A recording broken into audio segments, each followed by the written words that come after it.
I'm Nakiesha Bridgers, the Outdoor Program Specialist with the City of Suffolk. Parks and Recreation and Suffolk Master Gardeners have decided to team up to offer you a program introducing to you the different types of native species that exist in our parks. The first park we're going to explore is Sleepy Hole Park.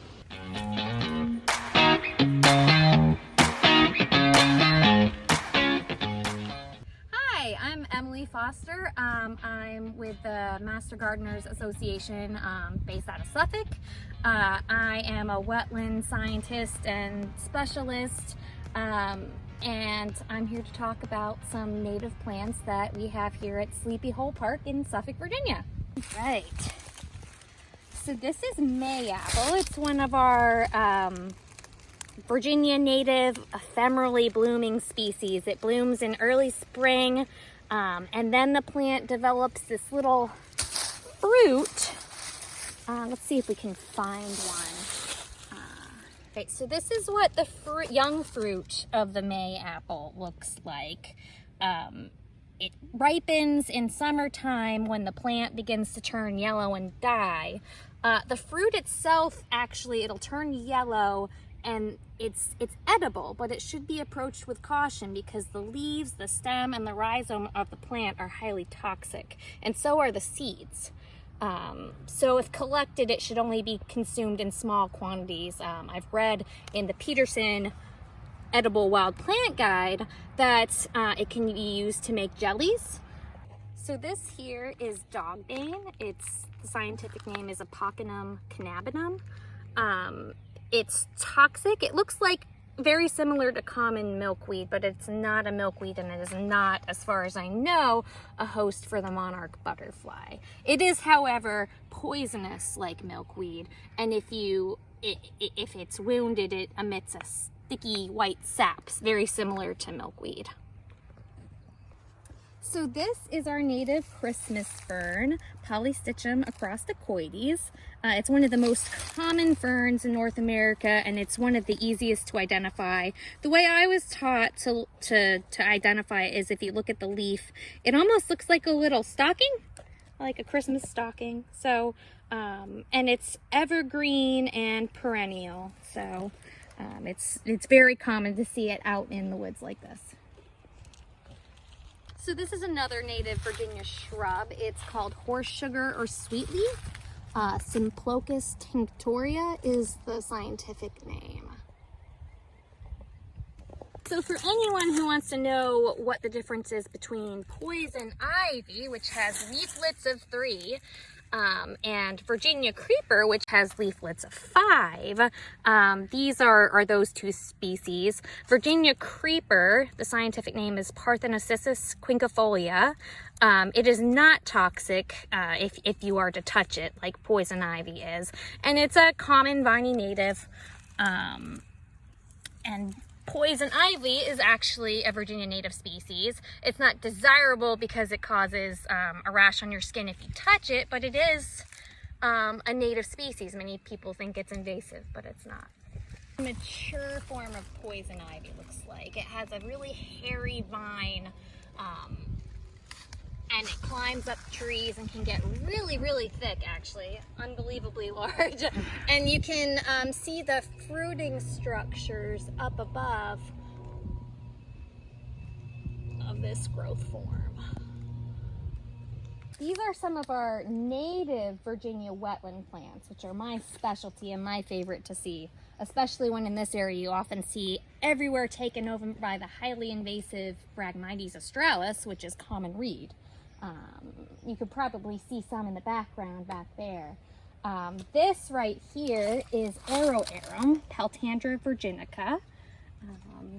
It's just a super pretty, nice wetland plant that I enjoy seeing. Next to it is the very deadly water hemlock. So this is one of those species that when they tell you to avoid eating anything that looks like it's in the carrot family, this is why, because these are in the carrot family and they're very, very toxic. We have lizard tail, which is cernus is the scientific name. And in the summertime, these will have beautiful white racemes of flowers that are very distinctive and droop a little bit. Cool Virginia native plant that likes to occur near wet areas. This is Jack in the Pulpit. It looks like a pitcher plant, but it's actually not. And it has these really distinct pitcher plant looking flowers. So this is Trumpet Vine Campsis radicans is the scientific name. It's a lot more interesting in the summertime because it's a vine that tends to grow high up in the trees and has these really large, distinctive red trumpet-shaped flowers. It also, once the flowers are gone, it develops these large bean-shaped pods. So this right here is rusty blackhaw. It's a native shrub in the viburnum family. Viburnums are somewhat unique in that they have opposite leaves.